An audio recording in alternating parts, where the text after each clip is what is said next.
For decades, the U.S. has maintained an economic blockade on Cuba. Now, the blockade is loosening, and the small island nation is reopening its embassy in Washington, D.C. Do these changes signify an end to Cold War diplomacy toward Latin America? Or is the shifting U.S. foreign policy a shift toward new strategy only, advancing the same old regional goals? I asked these questions to internationally acclaimed public intellectual and linguist Noam Chomsky. I met Noam in his office at the Massachusetts Institute of Technology in Boston, where we spoke about economic war in Latin America. Here's our discussion. Hi, Noam. Welcome to the program. So on this discussion of economic war in Latin America, I'm wondering if you can talk about the historic U.S. interests in the region. Many people are familiar with the examples of Chile and the overthrow of democratically elected President Salvador Allende in 1973. Many people are also familiar with the U.S. role in El Salvador, Nicaragua, etc. I'm wondering if you could talk about what the historic U.S. goals in the region have been. Well, the historic goals go back to the founding of the American Republic. The founding fathers were quite frank about their imperial ambitions, including the most enlightened of them, like Thomas Jefferson. They felt, in the racist terms common in the time, that the superior race of Anglo-Saxons, as they described themselves, had every right to people the hemisphere and remove the inferior people elsewhere. That goes on right through American history. So the great progressive poet Walt Whitman wrote ugly, racist comments, poems and statements about what have poor, miserable Mexicans to do with the future of the human race we should take over, and so on. So it goes way back. It's the beginning. The first major foreign policy goal, beyond the conquest of what we now call the national territory, which was, of course, imperialism, the first one was Cuba. But the U.S. could not conquer Cuba because there was a deterrent. The British, they were the big enemy in the 19th century. They were the powerful force that dominated the world. And John Quincy Adams, the intellectual author of Manifest Destiny, and the great grand strategist, he explained that we can't conquer Cuba now, but over time, he said, Cuba will fall into our laps by the laws of political gravitation, just as an apple falls from the tree, meaning over time we'll become more powerful, Britain will become weaker, and we'll just take over Cuba. And in fact, that's what happened. Through the 19th century, U.S. power increased, British power declined. 1898, the U.S. invaded Cuba to prevent its liberation from Spain. That's called here the liberation of Cuba. And in fact, Cuba remained essentially a colony until 1959. And within months after its independence, the U.S. began to attack Cuba with bombing, invasion, a massive terrorist war run by the Kennedy administration, which has kind of quietly disappeared from history, economic embargo and so on. So that goes back right to the beginning. 1823 is the Monroe Doctrine. Again, John Quincy Adams was basically the intellectual author. It declares that the U.S., in effect, it declares that the U.S. should dominate the hemisphere. Of course, they couldn't do it at the time. The U.S. was much too weak. Britain, even France, were much too strong. But the goal was established. By the late 19th century, it begins to be implemented. The first U.S. invasion of Nicaragua was in 1854. The Navy burned down a town to avenge an insult to Commodore Vanderbilt, the rich American who they said was insulted and so on. And it just goes on from there. Invasion after invasion, intervention after intervention. This is the backyard. They do what we want. It was stated very clearly at the end of the Second World War, when the U.S. was really in a position to dominate the world and understood that.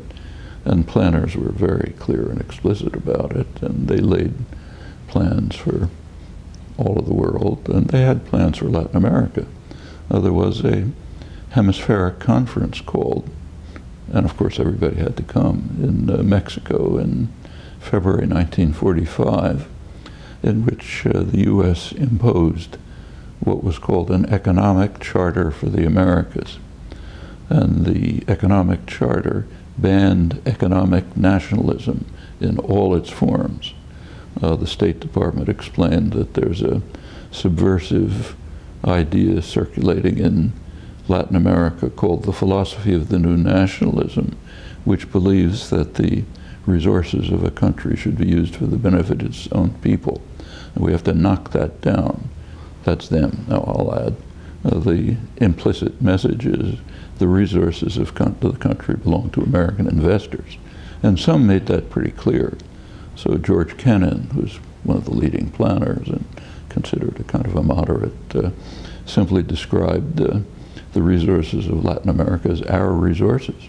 He says if our resources are threatened by irresponsible Latin Americans, then police repression and is a better alternative than freedom and democracy and so on. At the end of the Second World War, the U.S. wanted to break down other imperial systems. The U.S. was in a position of overwhelming dominance. And just like Britain a century earlier, when it was in a position of substantial dominance, it decided that it's a good idea to have what's called free trade. If you know you're going to win, you're in favor of free trade, of course always with reservations. In 1945, the U.S. was in that position, so it wanted to open other regions. The way it's put very altruistically, everything should be open for everyone. What it means in practice is everything should be open to us. So regional systems, imperial systems, should be slowly dismantled so the U.S. could have free entry into them, but with an exception. Henry Stimson, Secretary of War, said that we'll exclude what he called our little region over here, which has never bothered anyone. So there we can have a regional arrangement. So we'll just keep our little region over here, Latin America. And it goes on from there. I mean, but if you ask about the history, he has correct to the beginning. And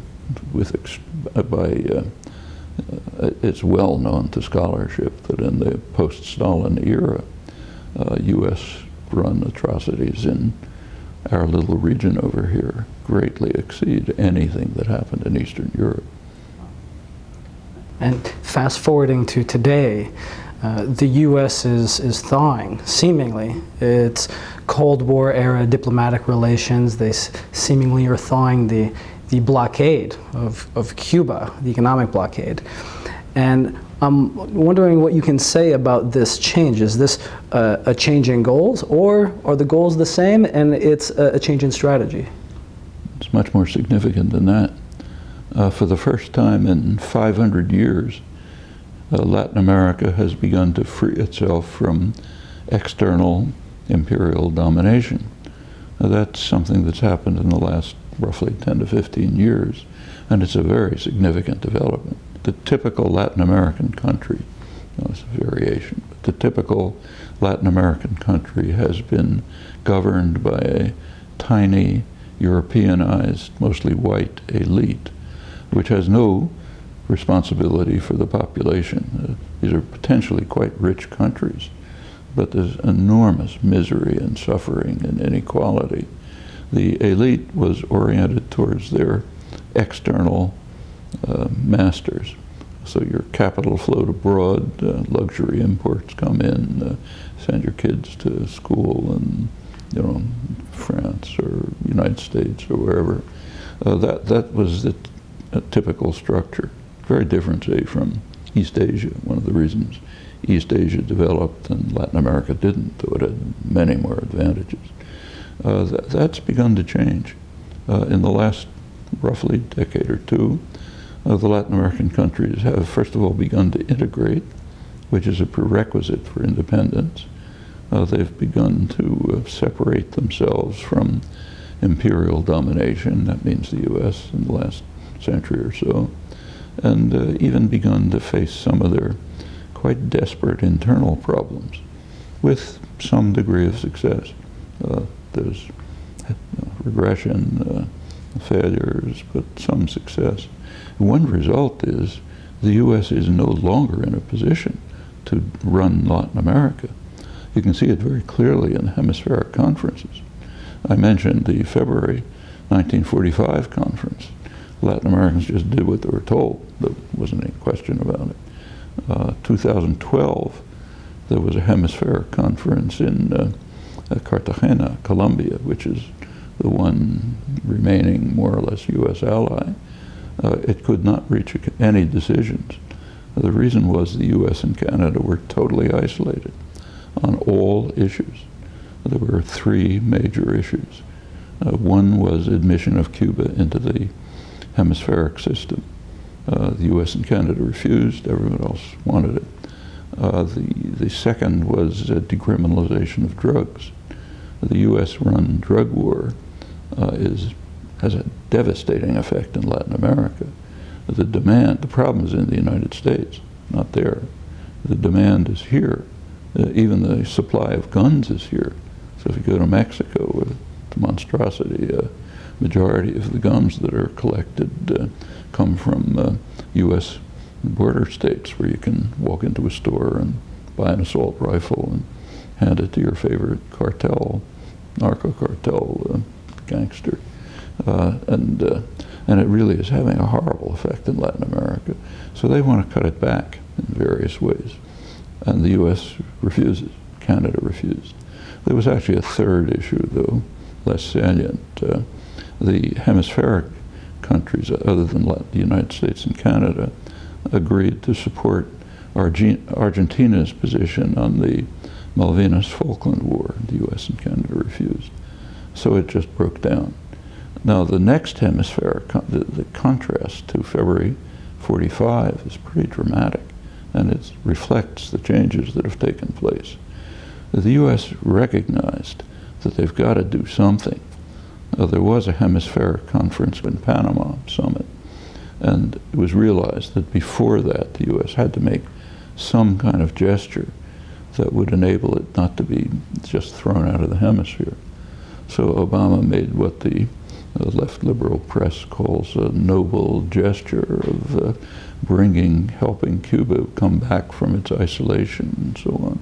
In fact, it's the U.S. that is isolated, and it had to make some kind of a gesture to keep from being thrown out of the hemisphere altogether. So if we put aside the standard self-glorifying rhetoric here, Obama agreed finally to take some steps towards normalizing relations with Cuba. Some steps. The embargo remains. Bans remain. Cuban scholars cannot go to Harvard when they're invited because they're banned by the U.S. government, and so on. So it's still pretty harsh, but something had to be done. And that's reported here as a grand step forward. The way Obama put it was kind of interesting. He said, for 50 years we've been trying to bring freedom and democracy to Cuba, but our methods have failed so far, so we have to find some other way to achieve our, by definition, noble objectives. Actually, the means that were used were terror, substantial terror, much worse than gets reported, economic blockade condemned by the entire world, hostility of a kind that's ridiculed in most of the world and strongly opposed in Latin America. And now we'll try to find some other ways to achieve the same goals, which have absolutely nothing to do with freedom and democracy. Anybody with eyes open can see that. Just look at the governments the U.S. supports. I mean, this is not even a joke. But those are very important changes. And the U.S. is no longer in a position to control the affairs of Latin America. Of course, it's still very powerful, but can't just control them. There still are coups. It's not over. So just in this millennium, there was an attempted coup in Venezuela in 2002, which was beaten back. The U.S. strongly supported it for the few days of the coup. There was a successful coup in Haiti, weakest country in the hemisphere. In 2004, the United States and France, the traditional torturers of Haiti, along with Canada, simply basically invaded, kidnapped the president, sent him off to Central Africa, refused to allow his political party to participate in elections. That's standard procedure. 2009, there was a military coup in Honduras, threw out the president, who had some moderately progressive proposals. He was thrown out. Practically nobody supported it except Obama, who refused to call it a military coup, which would have meant ending military aid, and gave a kind of an aura of legitimacy to the elections under the coup regime. Very few countries did that. And Honduras quickly became one of the worst horror stories in the hemisphere. There's now much concern about immigration from Honduras. Why are people fleeing Honduras? Well, there's some reasons. So that still continues. There's also Paraguay. But it's not like it was. The U.S. just can't move in and overthrow governments. And it's switching to other means, economic means. One of the means is what are called free trade agreements. When a government and its intellectual class describes something in a uniform way, the alarm bells ought to go off. The free trade agreements they're not agreements, at least if people are part of their countries, because most people are opposed to them. They're not about free trade. In fact, they're not even about trade at all. If you look at the North American Free Trade Agreement, NAFTA, the only accurate words are North American.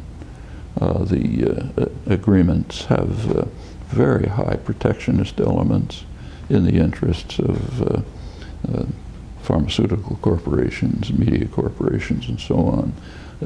Incredible patent rules, the kind that would have prevented the U.S., say, from developing if they'd ever been instituted. Much of it doesn't even have to do with trade at all. It has to do with investor rights. So the rights of a corporation, let's say, to sue a country because it's taking away future profits, things like that. And in fact, even what's called trade is pretty much a joke. So if you take a look at economists, they'll tell you trade has increased between the U.S. and Mexico. If you mean by that things are moving across borders, yes. But when GM produces parts in Indiana and sends them to Mexico to be assembled and sells the cars in Los Angeles, things do move across borders. But that's interactions within a command economy. It's like in the old Soviet Union, if parts were constructed somewhere in the Urals and sent to Poland for assembly and sold in Leningrad, we didn't call it trade. It isn't. And that's, since corporations are tyrannies, they don't allow you to know what they're doing. The government could find out, but they prefer not to. There's only estimates, but the estimates are that maybe 40 or 50% of the cross-border interactions are internal to command economies. So it's not trade, it's not free trade. It's not. It has very little to do with trade altogether. It's mostly investor rights, and it's not agreements because people don't agree with it, and the effect is pretty harmful. And NAFTA, for example, is one of those rare trade pacts that's succeeded in harming the populations in all three participating countries. The general populations, not the corporations. They're doing fine. Mexico, for example, has had the practically the slowest growth rate in Latin America since NAFTA was established. What you read in the newspapers, it's an enormous success, you know. But if you look at the figures, it's quite different. The U.S. efforts to impose a free trade agreement for the Americas have so far failed. Free trade, of course, in quotes. There are now massive efforts underway to globalize this, the Trans-Pacific Partnership, Transatlantic Partnership. We can't really talk about the details because these things are kept secret from the populations, and of course not secret from the hundreds of corporate lobbyists and lawyers who are writing the details. But they have to be kept secret from the populations, and for good reasons. That was done with NAFTA too. If people find out what's being done, they're not going to like it. So you have to have what's called fast track. That's the big debate now. We have to have Stalinist-style political decisions. If the government does something in secret, then it tells the parliament, you can say yes or no, and of course you have to say yes, and then we say, look, we are a democratic society. That's the debate that's going on right now, both with the Pacific and the Atlantic. Again, it has almost nothing to do with trade in any classical sense. The tariffs are already quite low. Lowering them a little more would have almost no effect. But it's, the bits that have leaked out look like the standard arrangements, which are basically investor rights agreements of, you know, the populations are kind of incidental. They may gain something, they may not. But, and that's the current method of trying to regain as much control as possible over Latin America, but it's going to be hard. For one thing, a lot of their, I should say to the detriment of Latin America, much of their interactions are with China. That's harmful. What it means is that Brazil, say, or Argentina are oriented towards producing primary resources for China and accepting Chinese manufactured goods which undermine their own manufacturing industries. So they are not moving towards developing sustainable economies, but towards a kind of quasi-colonial relationship, which in the long term is quite harmful. Venezuela is an extreme case. They have not made any move towards extricating themselves from the oil-based, primary product-based economy. I think it gets maybe 95% of their income now, and that's in the long term disastrous. So there's plenty of problems in Latin America, but there's also great progress. The fact that they have extricated themselves substantially from imperial domination for the first time literally in 500 years, that's of major significance with all the problems that remain. One major obstacle is the economic powerhouse Brazil. And Dilma Rousseff was elected into a new term last year. I'm wondering what you make of these changes and Brazil as a continuing obstacle to U.S. goals in Latin America. Well, Brazil for a century has been described as the phrase that's used is the Colossus of the South, which would be a counterpart to the Colossus of the North, the United States. Now, that has yet to materialize, but potentially Brazil could be a major factor in world affairs, and to some extent it is.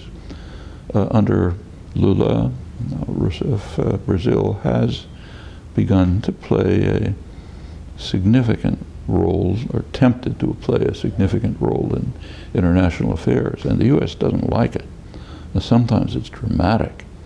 So, for example, a couple of years ago, I think 2010, Brazil and Turkey made a deal with Iran, which would have settled any questions about Iranian nuclear ambitions, whatever you think of those charges. I'll put that aside. But whatever you think about them, this would have settled it. It was an arrangement for Iran to send its low-enriched uranium abroad to Turkey. And in return, the Western powers would provide radioactive isotopes for Iran's medical reactors. That's basically the terms. As soon as that was reached, there was bitter denunciation from Washington and reflexively from the media, which parrot the party line. How can they dare do this? They're undermining our diplomacy, on and on.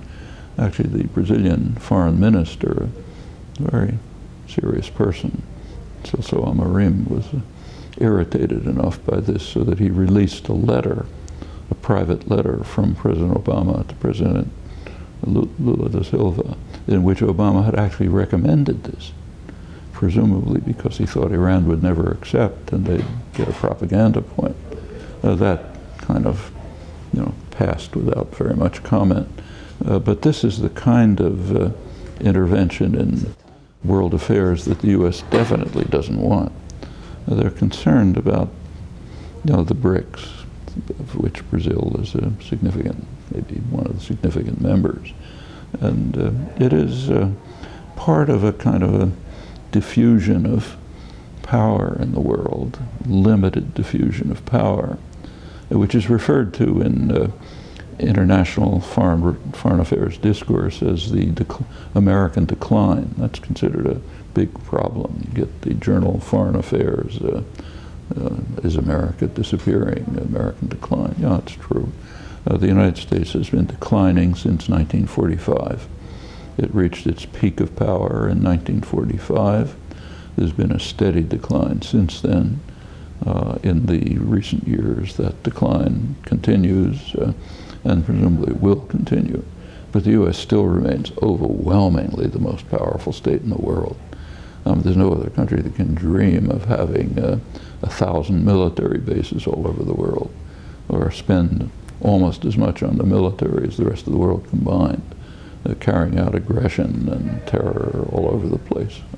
We have conflicts with China, a lot of concern about that, but it's off the coast of China, not off the coast of the United States. The United States is a victim of self-inflicted wounds, which are significantly harming the economy and the society in many ways, self-inflicted. But with all that, that's since Reagan, that's the neoliberal policies, comparable to Europe. But even with that, the U.S. remains, in realistic terms, the richest country in the world and has enormous advantages, huge space, internal resources, a homogeneous society, no threatening enemies, and so on. So it's still a position of overwhelming power, but not what it was, and particularly with regard to Latin America. What are you hopeful about in Latin America moving forward? I think there have been quite hopeful developments in the last 10 or 15 years. Indigenous communities have begun to find a voice for the first time.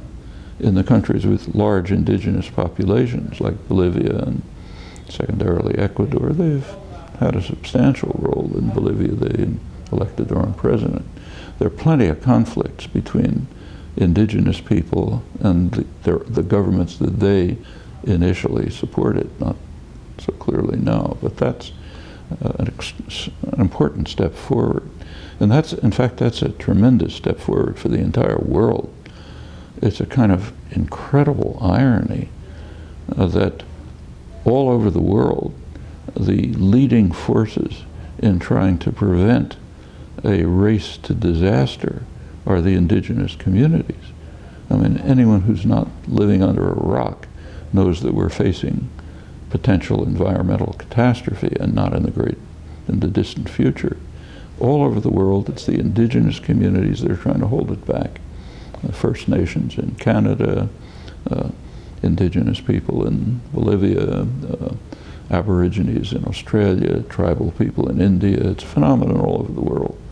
Those who we call primitive are trying to save those of us who we call enlightened from total disaster. And it is incredible. I mean, just for example, every day has new evidence. A couple days ago, the IMF came out with a study on subsidies to fossil fuel industries. They estimate that about over $5 trillion a year are given by taxpayers to the industries that are dedicated to destroying human existence. It's pretty remarkable. On the other hand, indigenous communities are trying to stop this suicidal race. So their increase in power is of global significance. And the extrication from imperial domination and beginnings of integration, they do offer hope for steps forward. Thank you very much for speaking with me, Noam. Glad to have the chance. That's it for this episode. Thanks for watching. I'm your host, Chris Spanos. For more information about the show, visit our website, amygdala.media.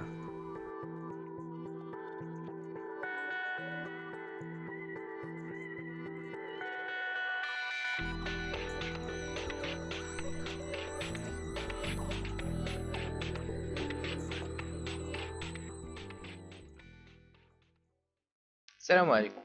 في هذا الفيديو غادي نشوفوا واحد ليكزامبل على لي بروفيزيون سور لي ستوك، لي بروفيزيون اللي كنطبقوهم على لي ستوك، على لا ديبريسياسيون ديال لي ستوك. دونك هاد لي ستوك داخلين حتى هما في لاكتيف سيركولون، يعني بحال لي كليون. دونك غادي نشوفوا واحد ليكزامبل ديال واحد ليكزارسيس اللي غادي نشوفوا فيه كما قلنا كيفاش كنطبقوا لي بروفيزيون على لي ستوك. دونك هاد ليكزارسيس شنو تيقول لونتربريز كامل ديسبوز دو دو ستوك. عندهم هاد لونتربريز سميتها كامل، دونك ما تبقاوش ديروها بزاف في الاسماء هنايا. المهم سميتها لونتربريز كامل ديسبوز دو ستوك. عنده لو ستوك دو مارشانديز، لا فالور دونطري ديالو هي 250 ألف درهم. مزيان. لو ستوك دو ماتيير اي فورنيتور، لا فالور دونطري ديالو هي 300 ألف درهم. دونك راه واضحه كما قلنا لو ستوك مارشانديز لا فالور دونطري ديالو 250 ألف درهم. لو ستوك دو ماتيير اي فورنيتور لا فالور دونطري، يعني كنهضر على لا فالور دونطري، لا فالور دونطري ديالو هي 300 ألف درهم. دونك شنو قال parmi les marchandises un lot، يعني واحد الطرف من هاد لي مارشانديز، يعني واحد الكوتي من هاد لي مارشانديز، ان لو دو 500,000 درهم ديال 50,000 ان لو دو 50,000 درهم 60,000 ديال 50,000 درهم pourrait perdre 10% de sa valeur au 31/12/2013. يعني هنا l'entreprise ولا le patron ديال هاد l'entreprise دا كيفيريفي في لي ستوك عنده وقالوا دير هاد لولو، هاد البلاصه هادي اللي عندي ديال هاد لي مارشانديز، واحد الطرف من هاد لو ستوك د مارشانديز اللي القيمه ديالو 50,000 درهم، راه ربما من هنا لانفونتير 2013 ممكن يفقد 10% ديال القيمه ديالو. دونك بما انه كاين احتمال ان هاد لولو ديال 50,000 درهم المارشانديز ممكن يفقد قيمه ديال 10%، هنا كيخص نطبق عليه لا بروفيزيون، لانه كاين احتمال انه تنقص القيمه ديالو ب 10%. نكملوا. parmi les matières et fournitures عاوتاني كاين جوج ديال لي لو، جوج ديال الطروفه من هاد لو ستوك الكبير ديال لي ماتيير فورنيتور. واحد لولو القيمه ديالو 70,000 درهم ممكن يخسر 25% من لا فالور ديالو. دونك حتى هو خصنا نطبقوا عليهم لا بروفيزيون على هاد النسبه هادي اللي ممكن تنقص. وهذاك لولو الثاني اي لوتر 60% 60% من لا فالور استيمي ديالو اللي كتقدر ب 80,000 درهم. هادشي كله في لانفونتير ديال 2013. دونك شنو تيقول هاد السيد هذا، هاد الباترون ديال لونتربريز، تيقول لك كوريجي ولا كومون كوريجي سي زوبيراسيون، كيفاش نقدر نقاد هاد لا سيتوياسيون. غادي نجاوبوه باختصار ونقول له ودي خصك دير لي بروفيزيون، غادي دير لي بروفيزيون على هاد لي لو اللي ممكن اولا من المحتمل انهم يفقدوا القيمه ديالهم انطلاقا من هاد النسب المئويه اللي عندنا. دونك شنو غادي نديرو؟ غادي نمشيو نديرو التحليل ديالنا. لي مارشانديز اولا لو ستوك مارشانديز، لا بروفيزيون اكري على هاد لو ستوك مارشانديز غادي ناخذوها غير على داك لولو اللي القيمه ديالو 50,000 درهم واللي قلنا ممكن يفقد قيمه ديال 10%. دونك شنو كندير؟ كناخذ 50,000 درهم كنضربها في 10% كتعطيني 5000 درهم. دونك هاد 5000 درهم هي القيمه ديال لي بروفيزيون اللي غادي نطبق على لو ستوك مارشانديز.